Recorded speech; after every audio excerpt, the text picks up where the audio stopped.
Du calme, comte Chenchi, du calme.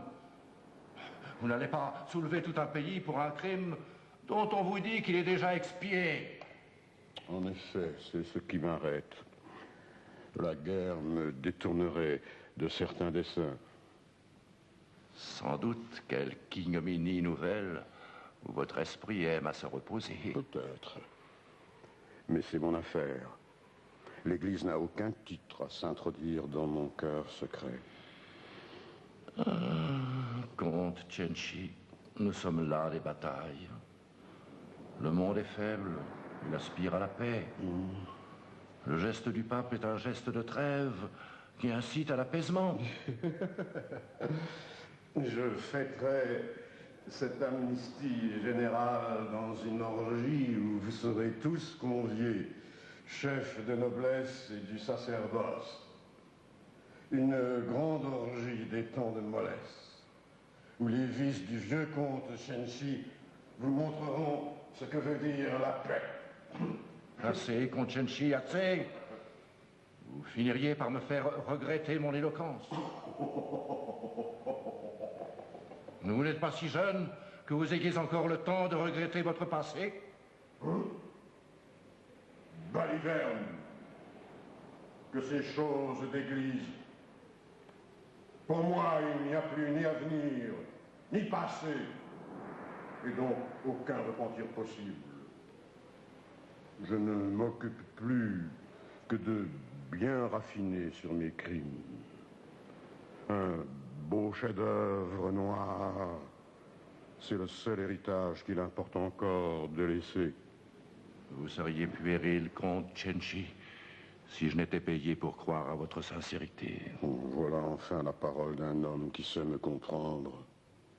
Je serais un enfant, en effet, si l'on ne pouvait croire que je suis un vrai monstre. Car tous les crimes que j'imagine, tu sais que je peux les réaliser.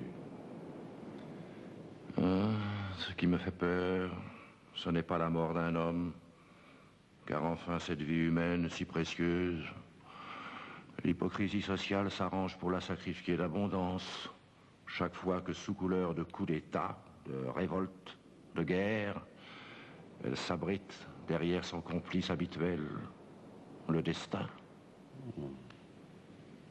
Tu ne me comprends pas si mal. Car, vois-tu, moi, le vieux comte Chenchi, encore solide dans sa mince carcasse, il m'arrive plus d'une fois, en rêve, de m'identifier avec le destin. C'est là l'explication de mes vices et de cette pente naturelle de haine, où mes proches sont ceux qui me gênent le plus. Je me crois et je suis une force de la nature. Pour moi, il n'y a ni vie, ni mort, ni Dieu, ni inceste, ni repentir, ni crime. J'obéis à ma loi qui ne me donne pas le vertige. Et tant pis pour qui est appelé et qui sonde dans le gouffre que je suis devenu. Je cherche, je fais le mal, par destination et par principe. Je ne saurais résister aux forces qui brûlent de se ruer en moi. Si je croyais en Dieu, je dirais que voilà une preuve de la vieille hagiographie chrétienne. Lucifer ne parle pas mieux que toi. Seigneur. Oui? Il y a là quelqu'un de Salamanque qui prétend avoir des nouvelles importantes et propices à te communiquer. C'est bien qu'il attend dans mon petit cabinet secret. Adieu. Je prierai tout de même le Seigneur afin que tes paroles impies et sacrilèges ne forcent pas son esprit à trop vite t'abandonner.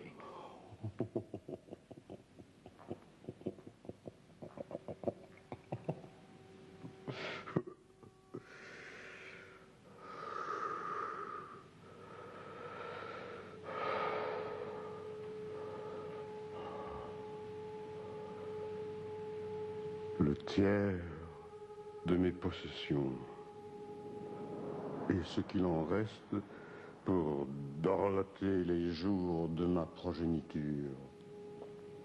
Oh, Dieu, Salamanque n'est pas encore assez loin. Il n'y a guère que la mort dont on sache par expérience que les âmes répugnent de se montrer après y être une fois allées. J'espérais bien pourtant m'être débarrassé de ces deux-là. Les cierges des funérailles, c'est tout ce que je peux encore leur payer. Ce qui distingue les forfaits de la vie de ceux du théâtre, c'est que dans la vie, on fait plus et on dit moins, et qu'au théâtre, on parle beaucoup pour faire une toute petite chose. Eh bien, moi, je rétablirai l'équilibre, et je le rétablirai au détriment de la vie. J'ai l'agrès dans mon abondante famille. 2 fils là-bas, une femme ici. Quant à ma fille, je l'ai largue aussi, mais par d'autres voies. Le mal, après tout, ne va pas sans jouissance. Je torturerai l'âme en profitant du corps. Et quand ce sera fait, autant qu'un vivant peut le faire, qu'on vienne accuser mon cabotinage et mon goût du théâtre, si on le peut. Je veux dire, si on l'ose. Reste encore cette chose qui pend, Bernardo. Je leur laisserai mon jeune fils Bernardo pour qu'ils puissent pleurer sur eux.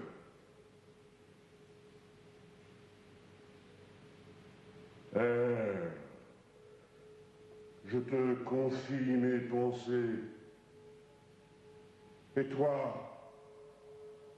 écho de mes pas, cours dans l'air.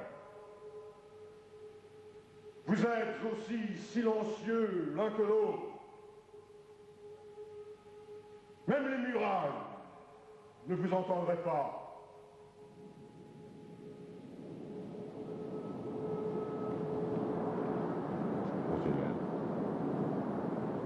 Va dire à Béatrice, ma fille, que je veux la voir seule à seule ce soir à minuit. Disparaît.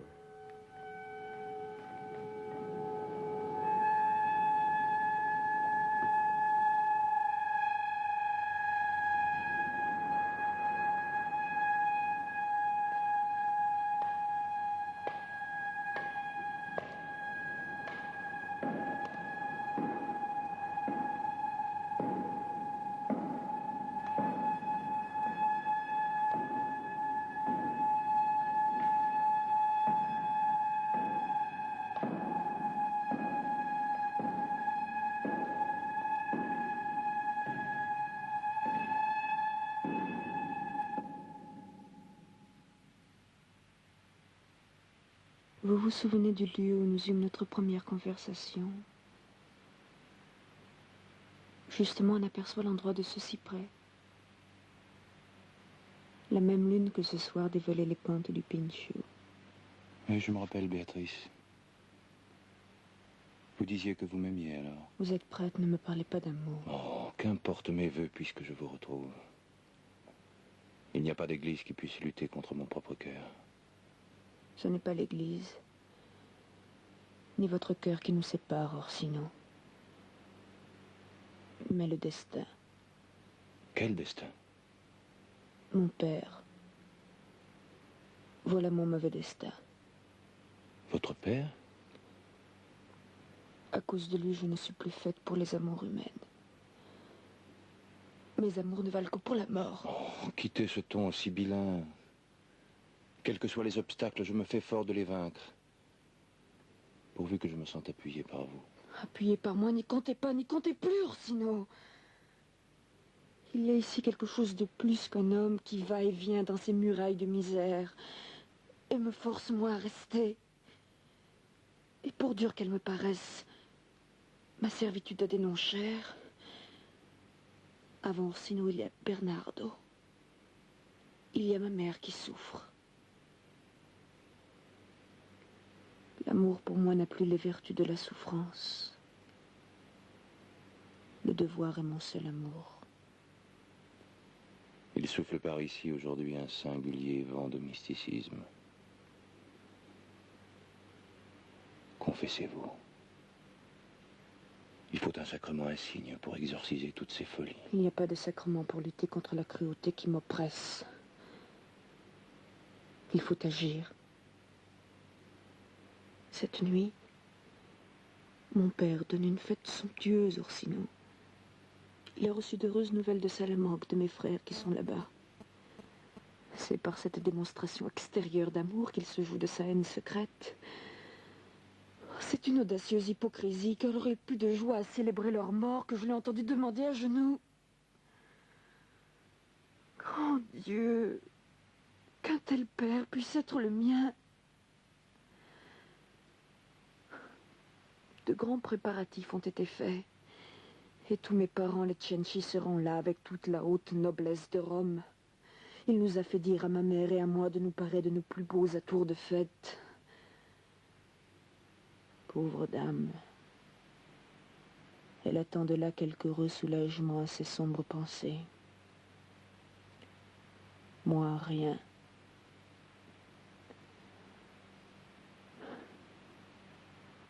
À souper, nous reparlerons de mon cœur. Jusque-là, adieu. À souper. Je n'attendrai pas jusque-là. J'ai besoin de ton cœur, Béatrice. Et bien fou si je le laissais échapper.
La solitude est mauvaise conseillère.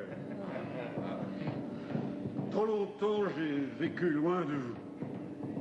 Plus d'un, je le sais, m'a cru mort. Et je dirais même s'est réjoui de ma mort.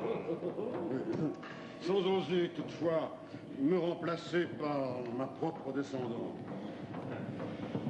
Moi-même, suivant en cela la malveillance générale, je me suis pris, parfois, à considérer le mythe que j'étais devenu. Je suis aujourd'hui descendu pour vous dire que le mythe de Shenshi a pris fin et que je suis prêt à réaliser ma légende. Tâtez les os. Et dites-moi s'ils sont faits pour vivre de silence et de recueillement. Qu'est-ce qu'il vante? Un drôle de petit air froid vient de me remonter tout à coup dans le dos. Ce préambule ne présage rien de bon. Si je me souviens bien, Konshenchi, tu nous as réunis pour fêter avec nous un événement qui te concerne. Je vous ai réunis non pour détruire, mais pour confirmer une légende. Et avant cela, je vous le demande, suis-je l'homme des crimes qui me sont imputés? Toi, prince Colonna, réponds. À te voir, car je crois te comprendre, je dirais que tous, ici, tant que nous sommes, nous n'en sommes pas à un meurtre près. C'est justement ce que je voulais te faire dire. Nous n'avons pas plus les uns que les autres des figures de meurtriers. Je te suis, mais comme à travers les ténèbres. Ce que tu dis n'est pas très catholique, mais mon habitude du langage d'église me permet de te deviner. Pourtant, je serais bien en peine de dire quel nouveau forfait va sortir d'ici. Nous pensions qu'une sainte raison t'avait poussé à nous rassembler. Quelle plus sainte raison que celle qui réjouit mon cœur de père et me montre que Dieu m'a surabondamment exaucé. Exaucé en quoi? Mon Dieu, je crois comprendre ce qu'il va ajouter. Mais non, tranquillisez-vous, petite fille. J'ai deux fils qui n'ont cessé de tourmenter mon cœur de père. C'est à leur sujet que j'ai été exaucé. Il est arrivé quelque affreux malheur à mes frères. Mais non, il ne parlerait pas avec ce cynisme-là. J'ai peur. Tenez, Béatrice, lisez ces lettres à votre mère et que l'on dise après cela que le ciel n'est pas avec moi. Tiens, prends et regarde ce que j'ai fait pour tes frères.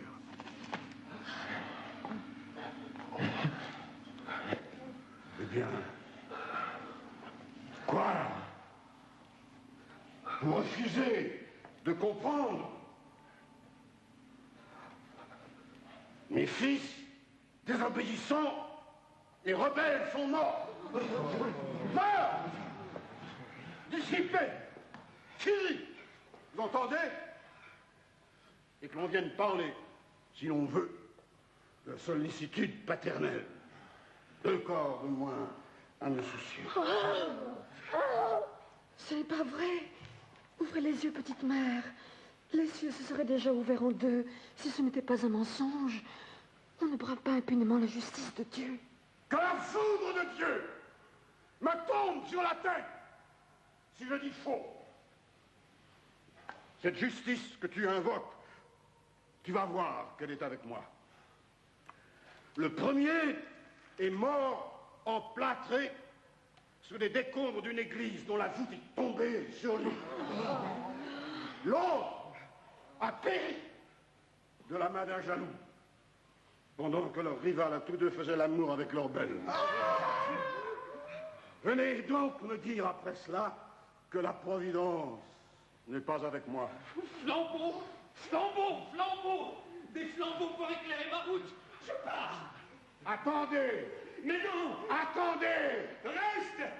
La bouffonnerie est peut-être un peu forte, mais ce n'est qu'une bouffonnerie! Ce vin n'est pas une bouffonnerie. Le prêtre boit son Dieu à la main. Qui donc peut m'empêcher de croire que je bois le sang de mes fils? Tu serais fou si tu n'étais grotesque! Allons-nous-en tous! Tchetchi, tu n'es pas dans ton bon sens. Je veux croire que tu rêves. Laisse-moi leur dire que tu n'es pas bien. Oui, je rêve que j'ai bien entendu. Je bois à la perdition de ma famille. S'il y a un Dieu, que la malédiction efficace d'un père les arrache tous. Oh. Tiens, André a fait circuler la coupe.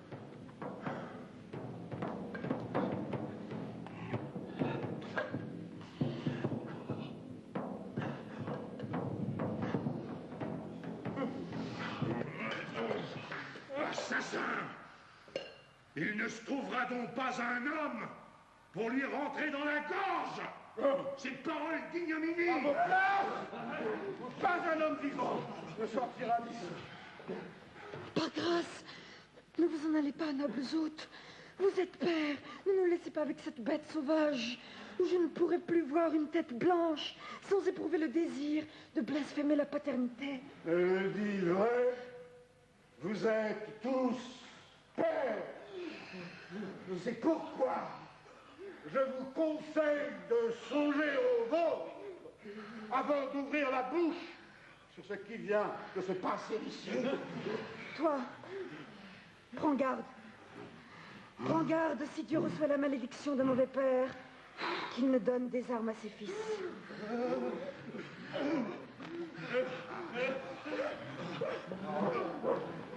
Lâche! Entre lui et nous, vous n'avez pas encore choisi. Allez, concertez-vous tous pour m'abattre. Vous n'aurez pas trop de toutes vos forces réunies. Maintenant, dehors, tout le monde. Je veux rester seul avec Béatrice.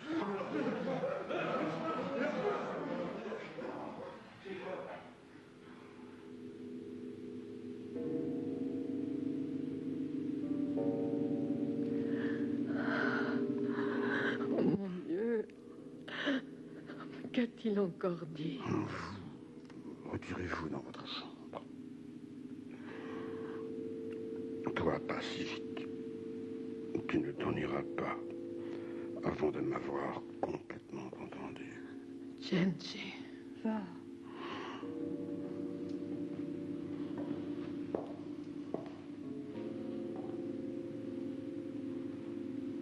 Béatrice.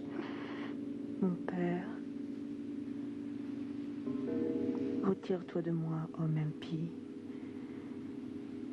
Je n'oublierai jamais que tu fus mon père, mais disparais. À ce prix, je pourrais peut-être te pardonner. Ton père a soif. Béatrice. Ne donneras-tu pas à boire à ton père?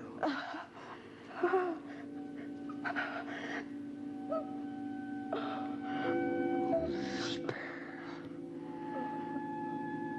Je connais un charme qui te rendra douce et apprivoisée.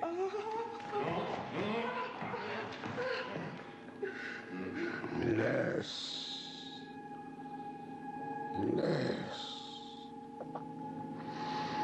le charme agit. Désormais, elle ne peut m'échapper.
Ne pleure pas.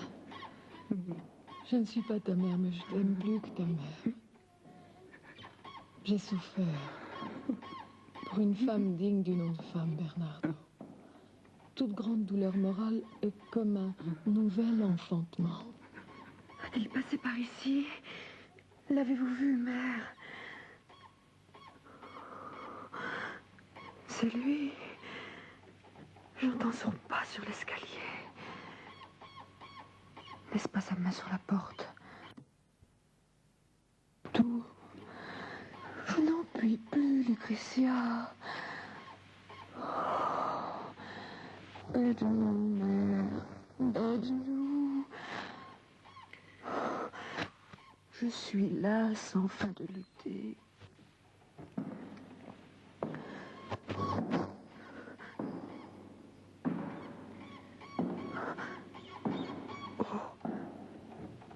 Ce pas qui remplit.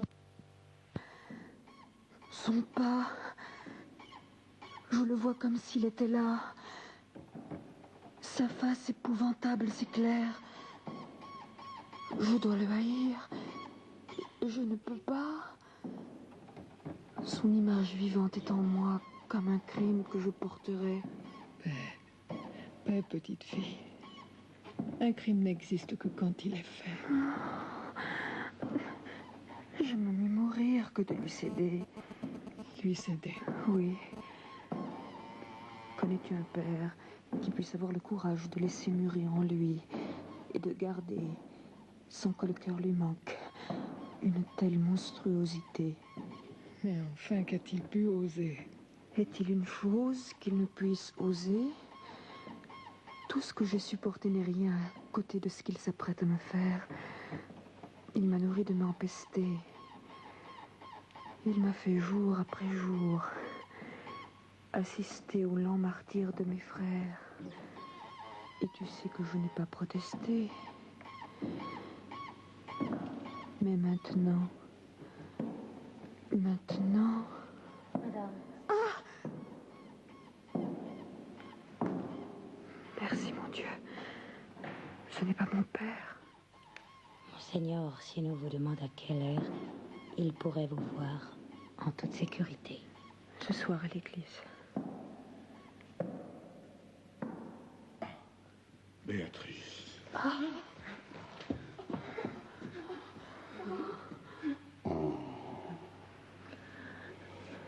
Vous pouvez rester, Béatrice. La nuit dernière, vous osiez me regarder en face. Eh bien, qu'est-ce que vous attendez? Par grâce. Vous m'avez trop bien pénétré pour que je puisse encore avoir honte de ce que je pense. Par grâce, mon cher époux, elle défaille, ne la torturez pas. Non, à ta place, la vieille. Et toi aussi, Bernardo. Ta vue me rappelle certains amours sordides qui ont gâché mes plus belles années. Allez, je déteste les êtres féminisés. Qu'ils s'en aillent. Sa figure laiteuse me soulève le cœur de nausée. Arrêtez! Et puis, non. Celui de vous deux qui m'intéresse, je sais toujours où le retrouver.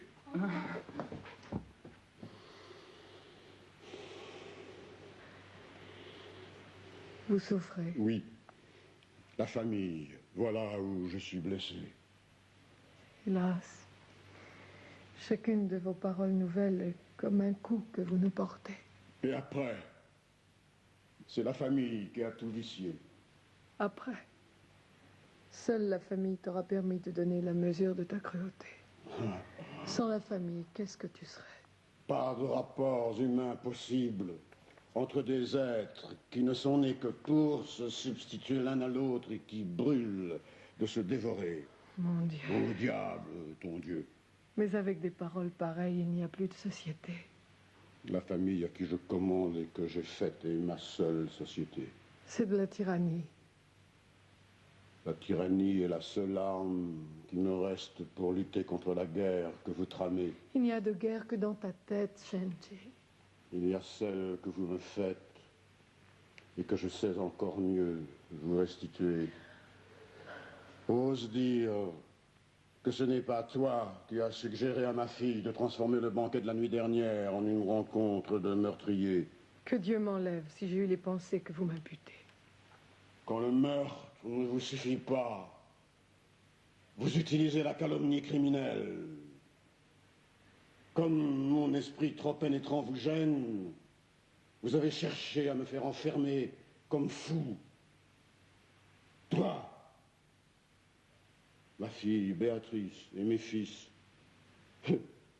dont la providence que tu invoques vient tout juste de me débarrasser. Tous, vous étiez de l'immonde complot. J'étouffe. Ne vous en prenez qu'à vous-même de l'atmosphère que vous respirez. Permets-moi de chercher un lieu où je puisse trembler en paix. Tu peux en effet te préparer à trembler, mais pas de la façon que tu imagines. Toi, Béatrice, et cet avorton que tu couves comme si tu l'avais enfanté, préparez-vous à faire vos paquets. Pour Petrella. J'ai dans mes terres un château muet qui n'a jamais rien laissé transpirer des secrets qu'il emmagasine. Vous pourrez là-bas comploter en paix. À ta place, je me donnerai le temps de reprendre souffle avant de continuer à nous accuser. Respirez dans cette atmosphère empestée. Seule votre imagination sacrilège a créé l'atmosphère dont vous souffrez. Si je souffre, c'est à moi seul qu'il appartient de me délivrer. Pour l'instant, je vous mets au secret.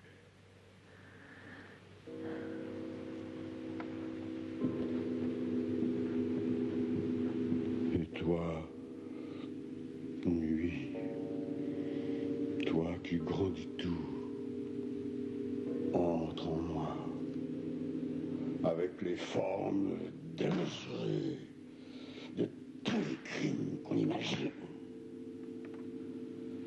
Tu ne peux me chasser de moi.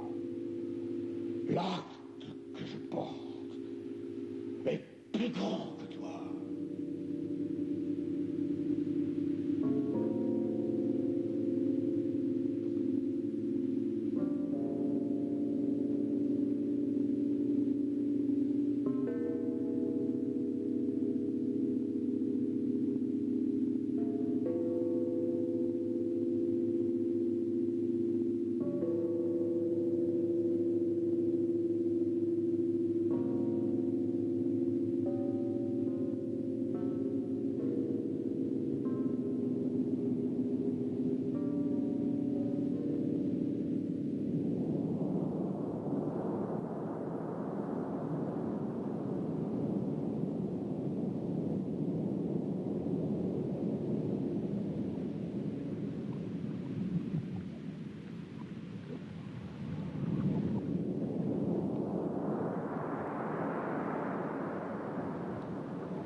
Allons, tu es bien un Chenchi.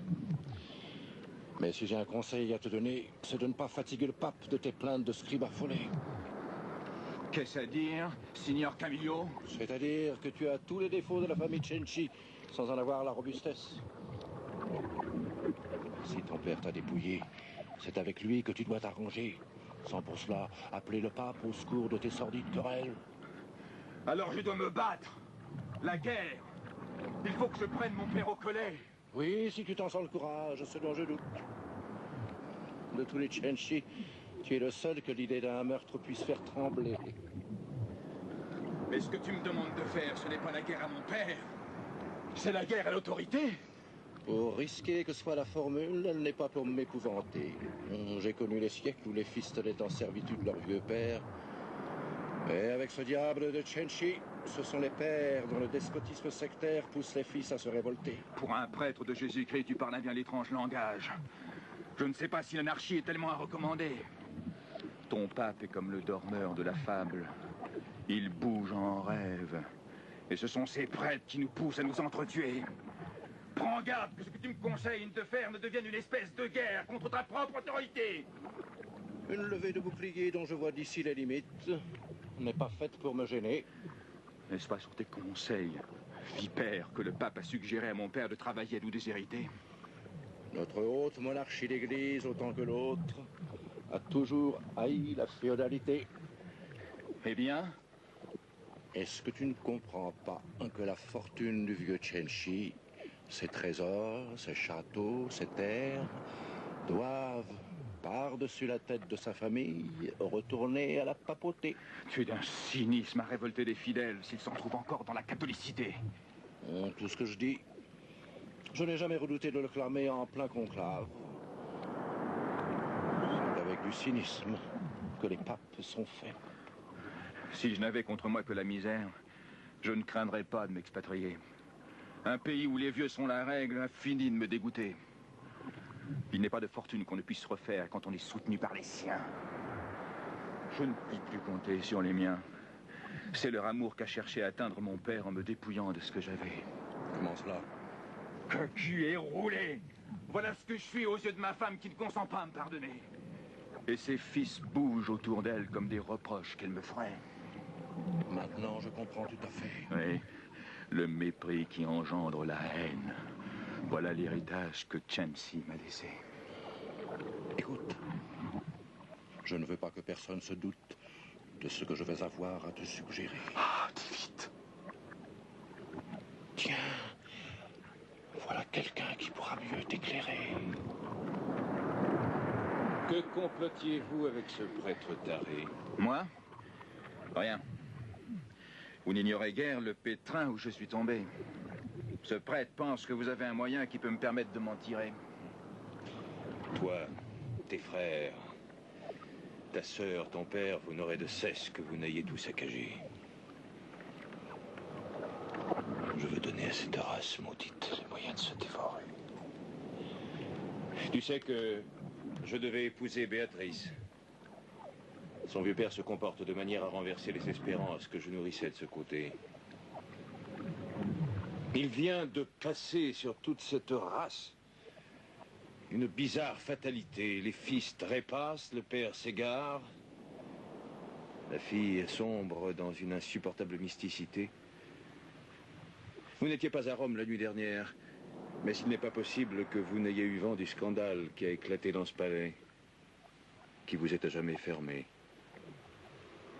Et quant à votre sœur et à Lucrezia, je n'ai pas besoin de vous dire la terreur dont elles sont accablées. Eh bien, mais tout cela tombe à merveille, car moi aussi je suis opprimé. Quelque chose me dit, signor Chenchi, que cette oppression ne peut plus durer.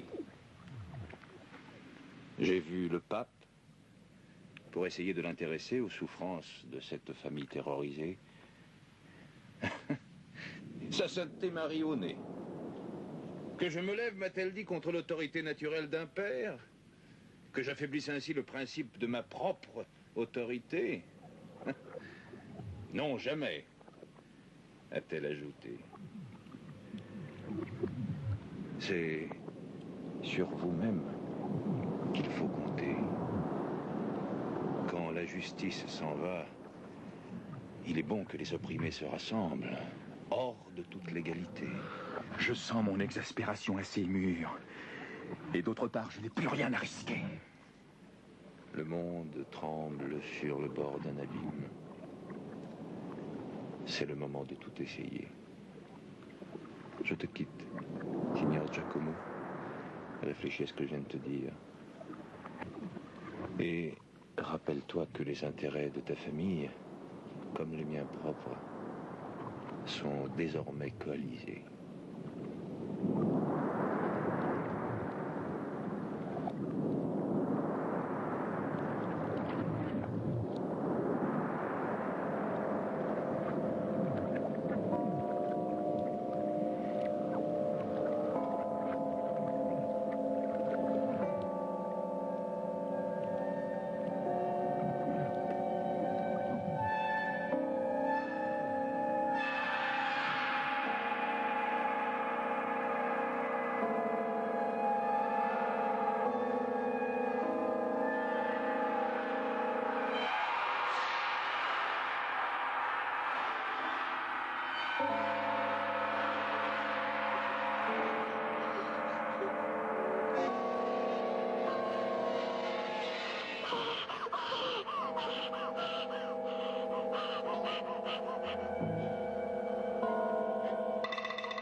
Une armure et un château fort. Une armée, une cuirasse secrète. Qu'il ne puisse plus m'approcher. Qui? Mon père. Qu'a-t-il fait? J'ai peur de comprendre. Il faut vous décider à comprendre que le pire est réalisé. Le pire? Qu'a-t-il pu ajouter de pire à tout ce qu'il nous a fait supporter? Tchétchi, mon père m'a pollué. Mon Dieu. Mon Dieu, mon Dieu. Tout est atteint. Tout. Le cœur est sale. Mais c'est l'âme qui est polluée. Il n'y a plus une parcelle de moi-même où je puisse me réfugier. Raconte-moi ce qui s'est passé. Mon seul crime, c'est d'être né. Si je peux choisir ma mort, je n'ai pas choisi ma naissance. C'est là qu'éclate la fatalité.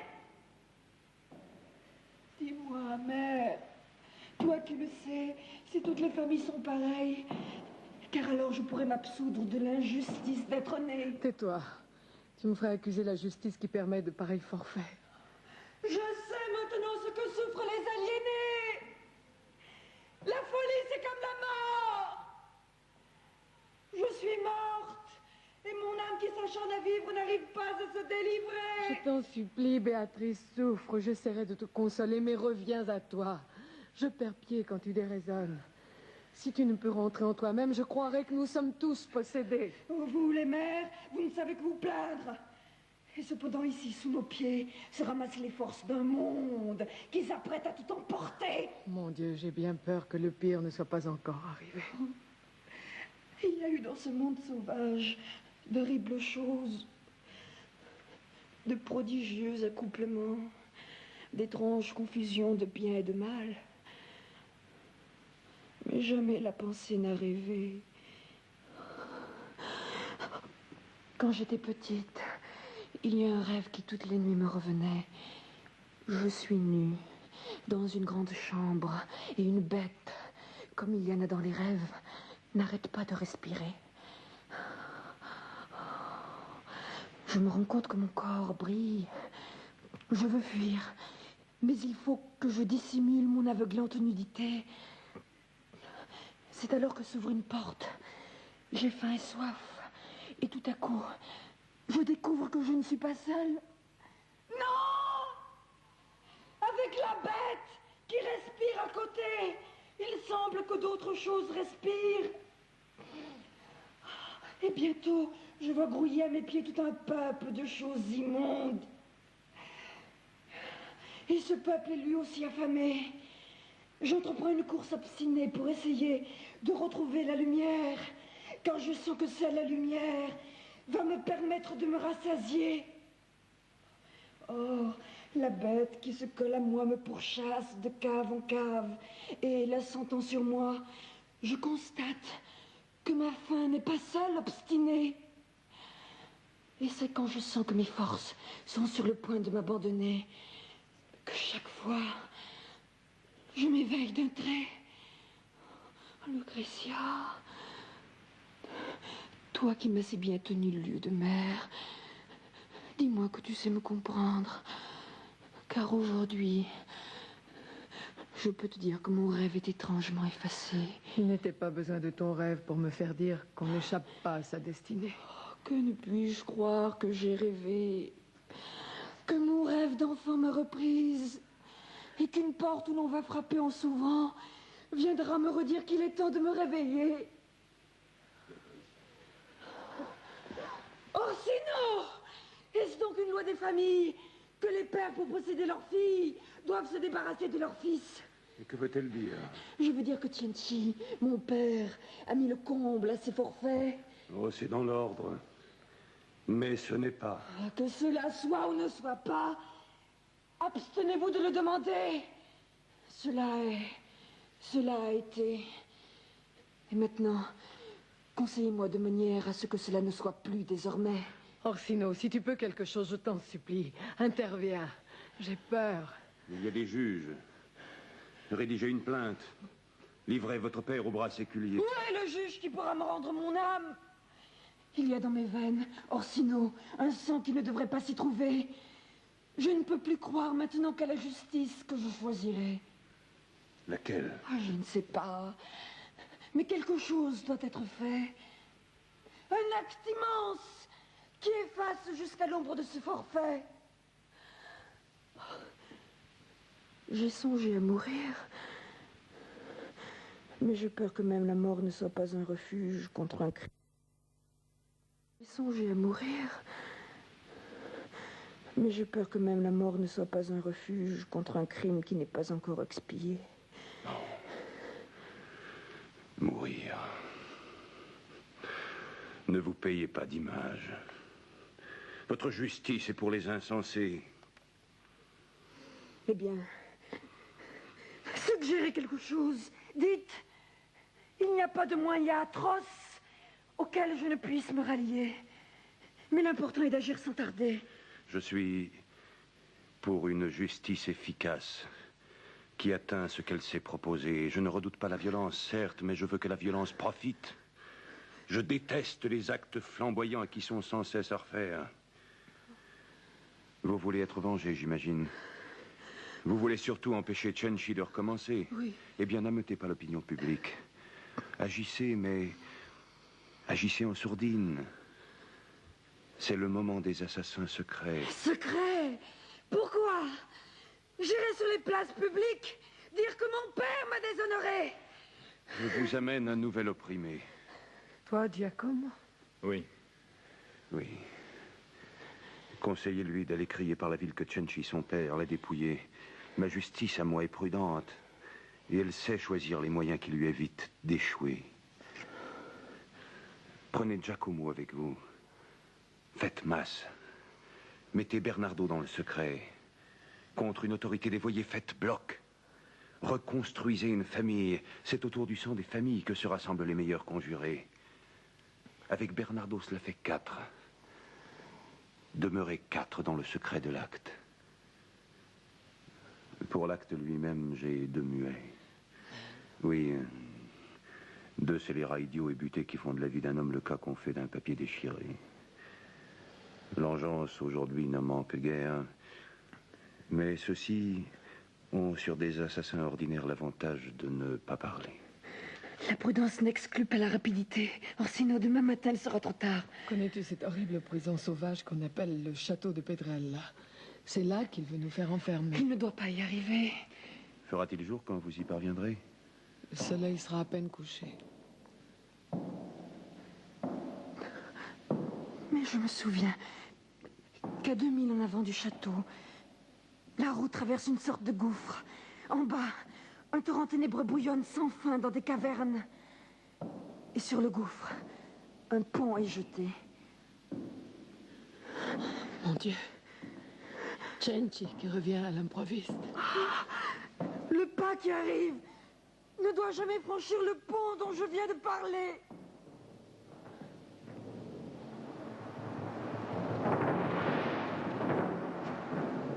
La famille, l'or, la justice.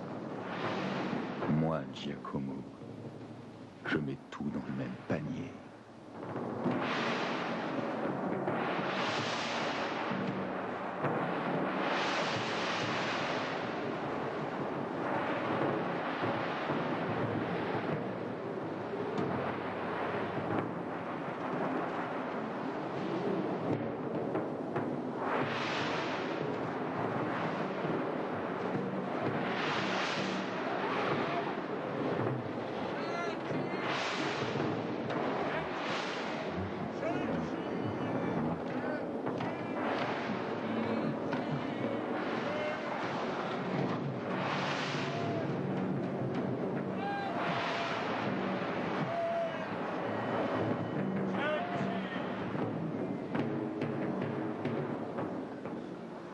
Vous avez compris? C'est nous la tempête! C'est pourquoi ne craignez pas de crier!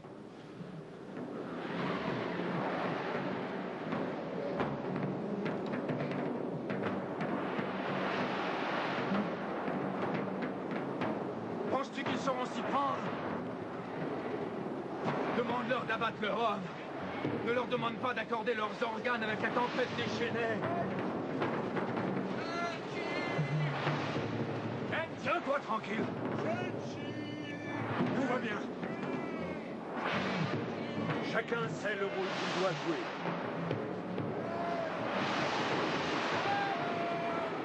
J'ai peur qu'à force de trop bien jouer, ils ne sachent plus rien faire de vrai.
Où se cache-t-elle? Dis, où se cache-t-elle? Désir, fureur, amour, je ne sais pas. Mais je brûle. J'ai faim d'elle. Va me la chercher. Assez. De l'air, une accalmie, je veux vivre. Nous ne sommes pas nés pour être suppliciés. Et moi, peux-tu me dire pourquoi je suis né? Je ne sais pas pourquoi tu es né. Mais je sais que tous tes forfaits font de ta vie une chose précaire. Cenci, bien précaire et bien exposée. En attendant, va me la chercher.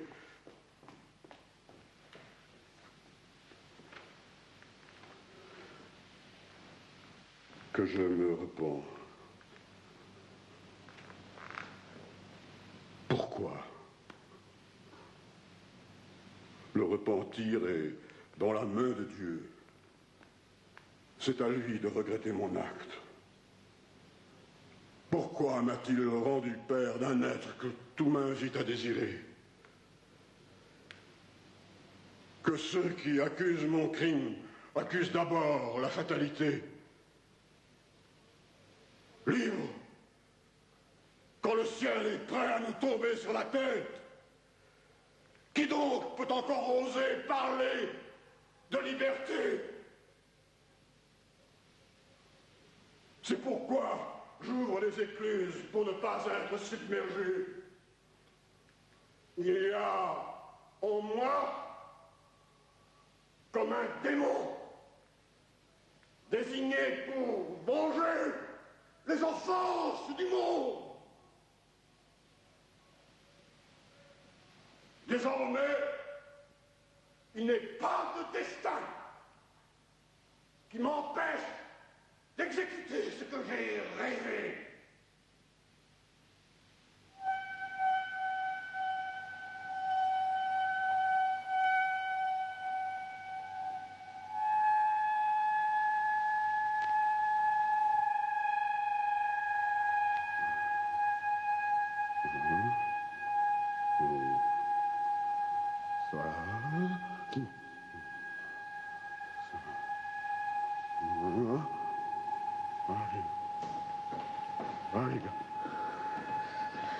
Crois-tu qu'il dort? J'ai mis un narcotique dans son breuvage. Pourtant, il n'y a qu'un instant. Je l'entendais encore crier. Venez.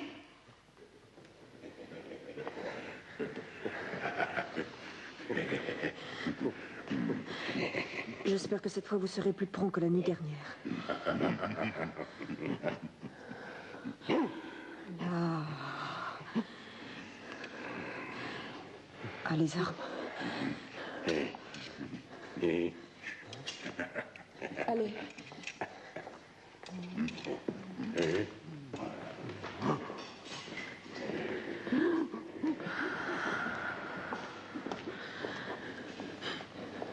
Mon Dieu.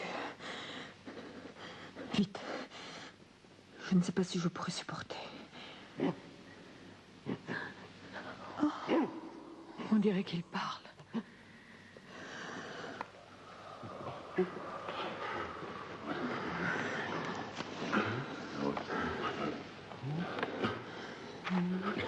Eh bien, où sont vos armes? Il n'y a plus d'armes. Et la fenêtre est grande ouverte. Vous prétendez donner la mort? Et vous avez peur d'un vieillard qui rêve, qui discute avec ses remords? Allez, montez, creusez-lui la tête, ou je le tue avec ce que je trouve, et je vous accuse de sa mort.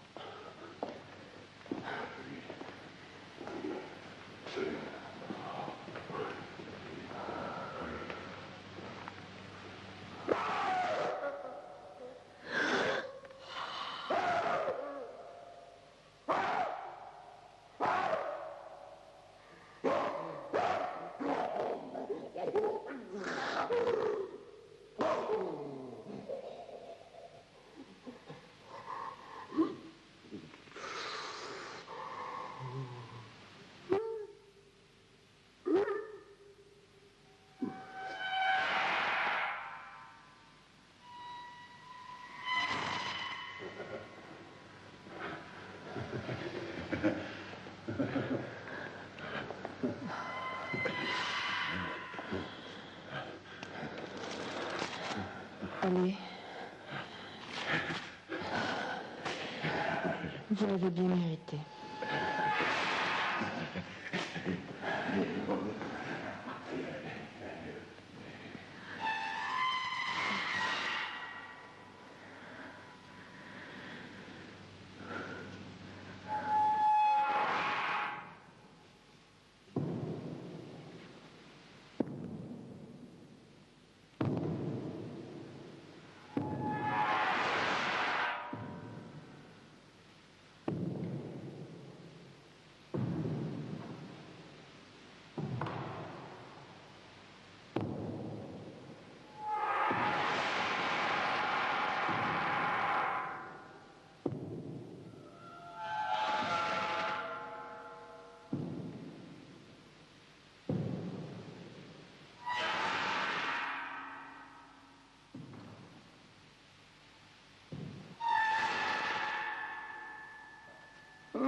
bruit de cette trompette m'empêche de respirer. Elle sonne comme la trompette dernière. Serait-ce déjà?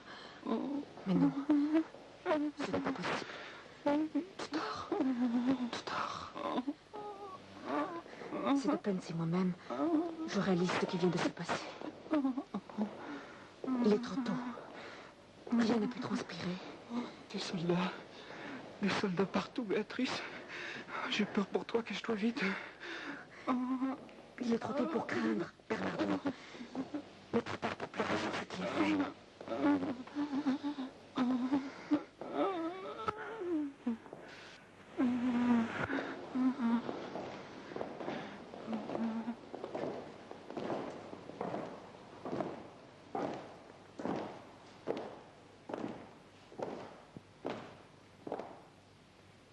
Camillo. Non, pas Camillo, mais le légat de sa santé.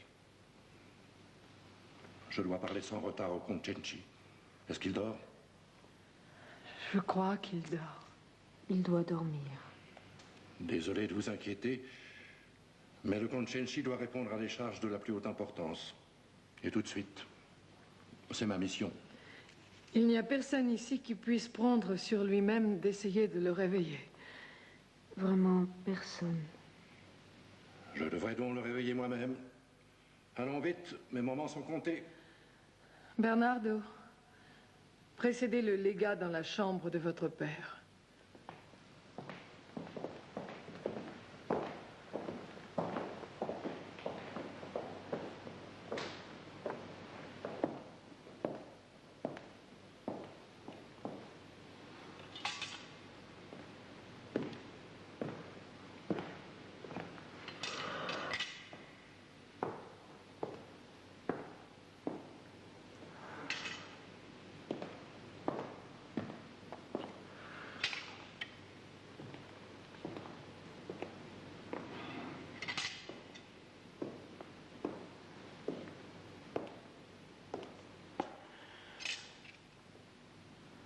Mon Dieu.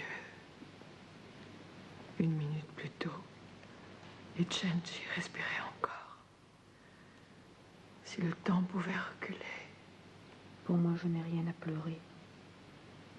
J'ai fait ce que je devais faire. Ce qui va suivre m'est étranger. C'est fait. Il retourne le corps. Il soupçonne déjà quelque chose.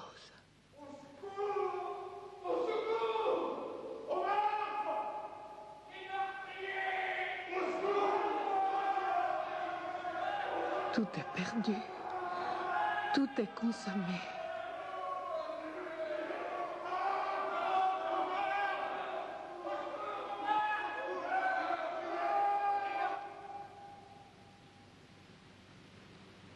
Plus rien.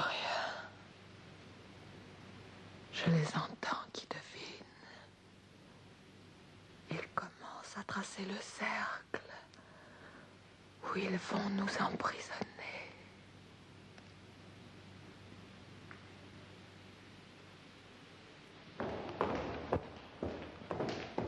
Fouillez tout le château. Qu'on garde les portes. Désormais, vous êtes tous prisonniers. Qu'y a-t-il? Béatrice, j'ai peur. Je ne sais que dire. Cenci, notre père, est assassiné. Comment? Je l'ai vu il y a à peine une heure. Il dormait. Le poids de ses crimes n'avait pas l'air de le troubler. Non, Béatrice, non. Assassiné. Avec un clou enfoncé dans la tête. Assassiné, mais j'ai sur moi les clés de sa chambre. Nul autre que nous n'y a pénétré. Ah, c'est ainsi. Toi, Bernardo, réponds. Si tu sais quelque chose, parle. Qui faut-il soupçonner? Je ne sais pas. Moi et ma mère, Lucrezia, nous sommes lasses. Nous vous demandons la permission de nous retirer. Un moment. Tout cela est étrange. Vous ne partirez pas avant de me dire. Y a-t-il vrai que votre père vous ait fait subir des outrages tels... Monseigneur, je ne reconnais à personne le droit de s'introduire dans le secret de mes pensées. Mais, au fait, cette mort, Béatrice, il y a longtemps que vous la désiriez. Monseigneur, je vous en prie. Prenez garde de ne pas trop vite vous égarer. Mes mains sont blanches. Le sang de mon père est encore frais. Il y a ici un secret que je dois percer. Par grâce, ne me l'enlevez pas. Non, non, non. Auquel âge je la suivrai? Mon Dieu, mais c'est Cenci lui-même. C'est toi, Cenci. Pour Dieu, tuez-moi. Mais rendez-moi mon âme. C'est mon âme qui est sacrifiée. C'est mon âme qui est sacrifiée. C'est mon âme qui est sacrifiée.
Bernardo! Tu les entends? Pas un coin de cette prison maudite où l'on s'arrête de tourmenter. M'étonnerait que vous ayez pu attendre de cette prison qui s'appelle vivre autre chose que des tourments. Béatrice, j'ignore quel sort nous est tous deux réservé. Mais depuis que je te vois vivre, je peux te dire qu'une âme comme la tienne, jamais mon âme ne pourra l'oublier. Adieu. Pleure, mais ne désespère pas. Pour l'amour de toi-même, je t'en conjure, sois fidèle à l'amour que tu m'as voué. Je te laisse comme un vieux legs les paroles d'une musique qui guérissent du mal d'exister. Comme un dormeur qui trébuche, égaré, dans les ténèbres d'un rêve plus atroce que la mort même, hésite avant de rouvrir la paupière, car il sait qu'accepter de vivre, c'est renoncer à se réveiller. Ainsi, avec une âme marquée, des tares que m'a valu la vie, je rejette vers le Dieu qui m'a faite cette âme comme un incendie qui le guérisse de créer. Ils viennent!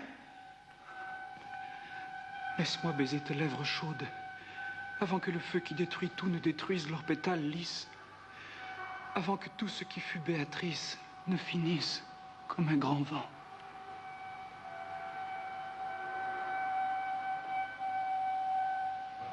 Je me sens malade d'horreur. Allons, à vous. Tes muets ont signé leur culpabilité. Béatrice, quand le péché est commis, il est temps de songer à la pénitence et ne pas se laisser déchirer les membres par une inutile obstination.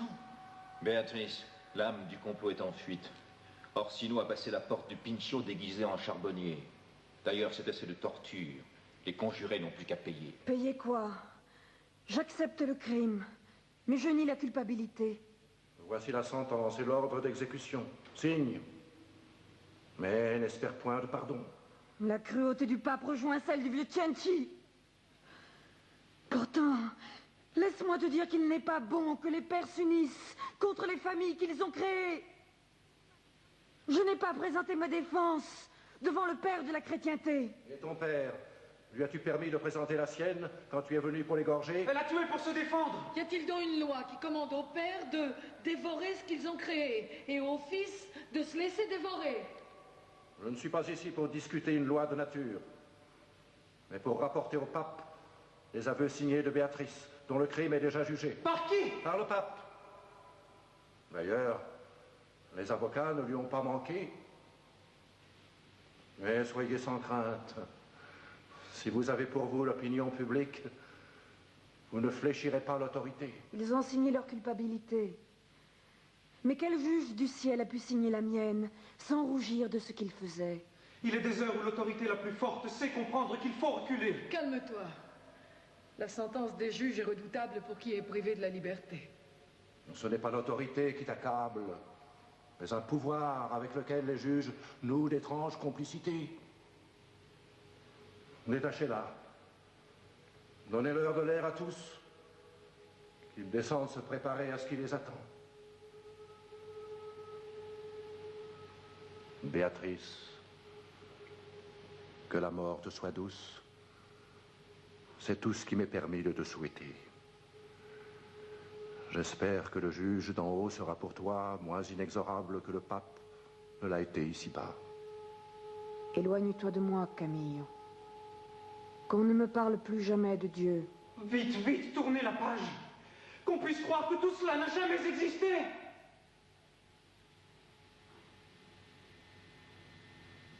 Je meurs. Mais je ne crains pas de dire que ce monde a toujours vécu sous le signe de l'injustice. C'est la vie qui périt en moi. Pour toi, Bernardo, on te laisse la vie. Tu es jeune. Tâche d'oublier. Vivre. Quand la flamme qui m'a fait vivre est sur le point de se consumer.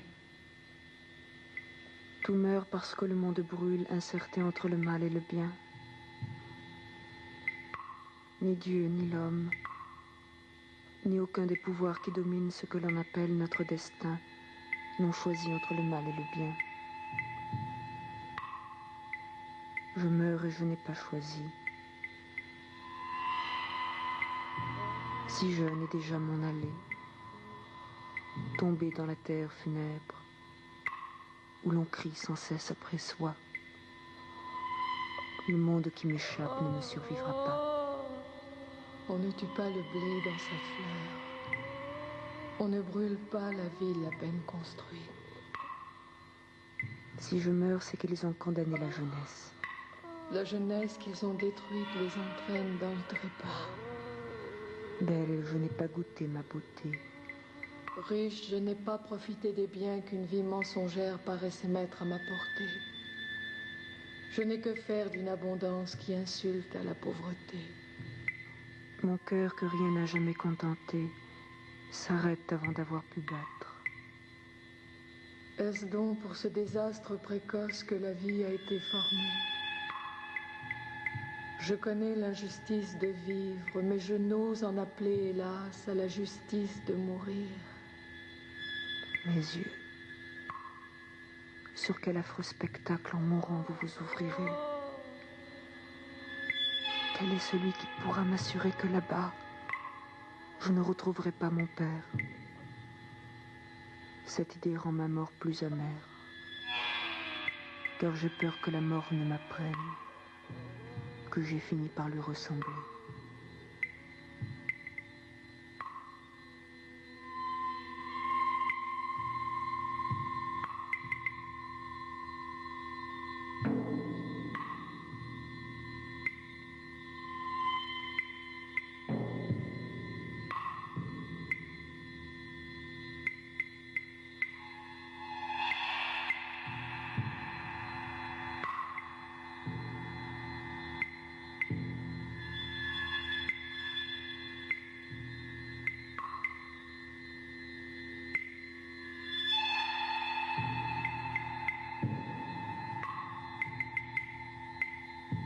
Les Cenci.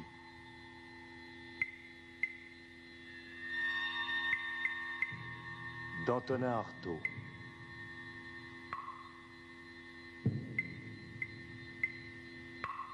Avec Benoît Alman, Paul Hanen, Charles Anthony, Michel Barcet, Roger Blin, Roger Brett, André Casalas, Alain Cuny,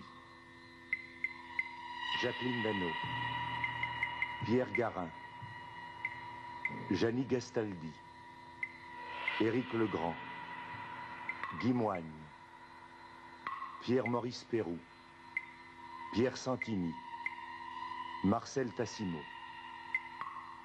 Bruitage Louis Amiel.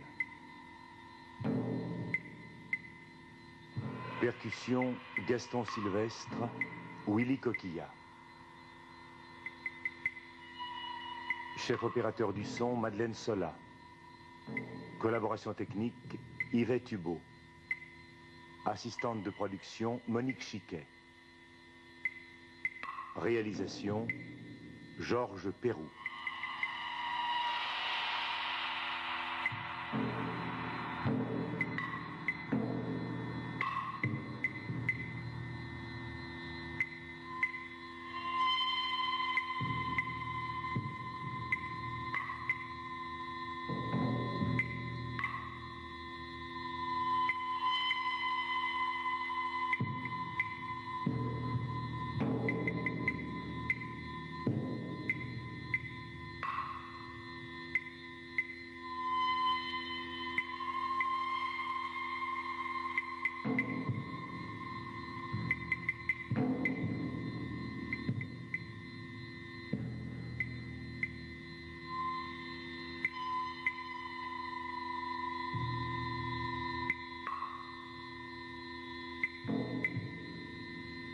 Le 8 juin 1946, Antonin Artaud est rentré de Rodez depuis une dizaine de jours seulement. Il enregistre le texte « Les malades et les médecins » pour le club d'essai de la radio. Le texte est diffusé le 9 juin. La maladie est un état. La santé n'en est qu'un autre, plus mort, je veux dire plus large et plus mesquin. Pas de malade qui n'ait grandi, pas de bien portant qui n'ait un jour trahi pour n'avoir jamais voulu être malade, comme tel médecin que j'ai subi. J'ai été malade toute ma vie, et je ne demande qu'à continuer.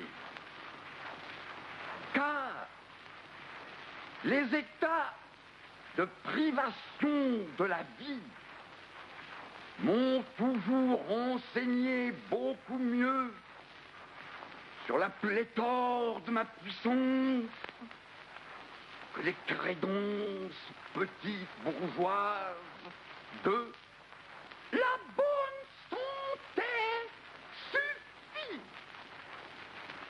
Car mon être est beau, mais affreux. Et il n'est beau que parce qu'il est affreux.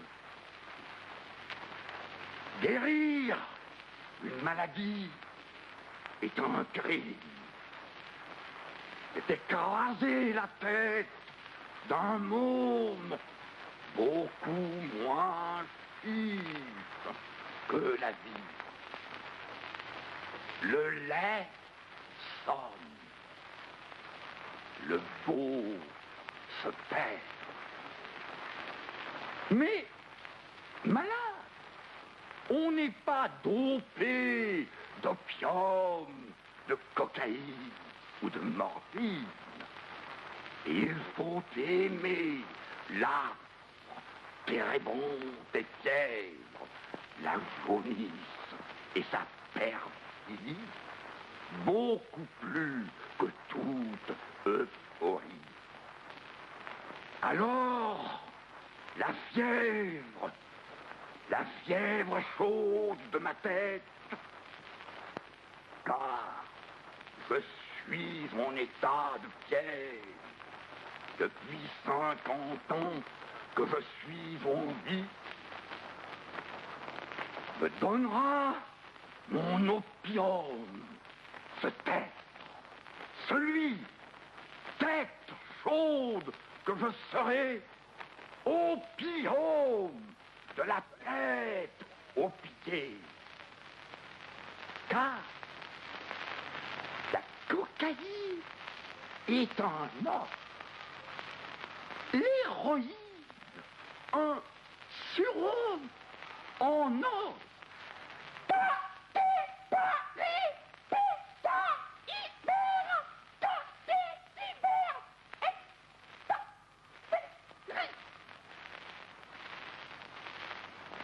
Et l'opium est cette cave, cette momification de sang cave, cette raclure de sperme en cave, cette désintégration d'un vieux trou, cette excrémation d'un vieux môme, cette excrémentation d'un môme petit, môme d'anus enfoui, dont le nom est merde, pipi, con, dont les maladies.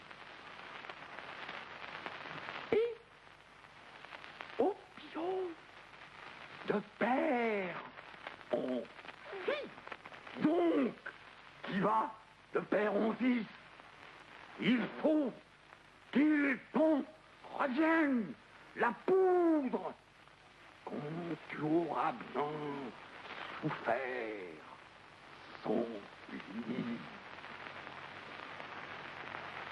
C'est ainsi que je considère que c'est à moi, Saint-Piternel malade, à guérir tous les médecins nés médecins par insuffisance de maladie, et non à des médecins ignorants de mes états affreux de malade, de m'imposer leur insulinothérapie santé d'un monde d'avachis.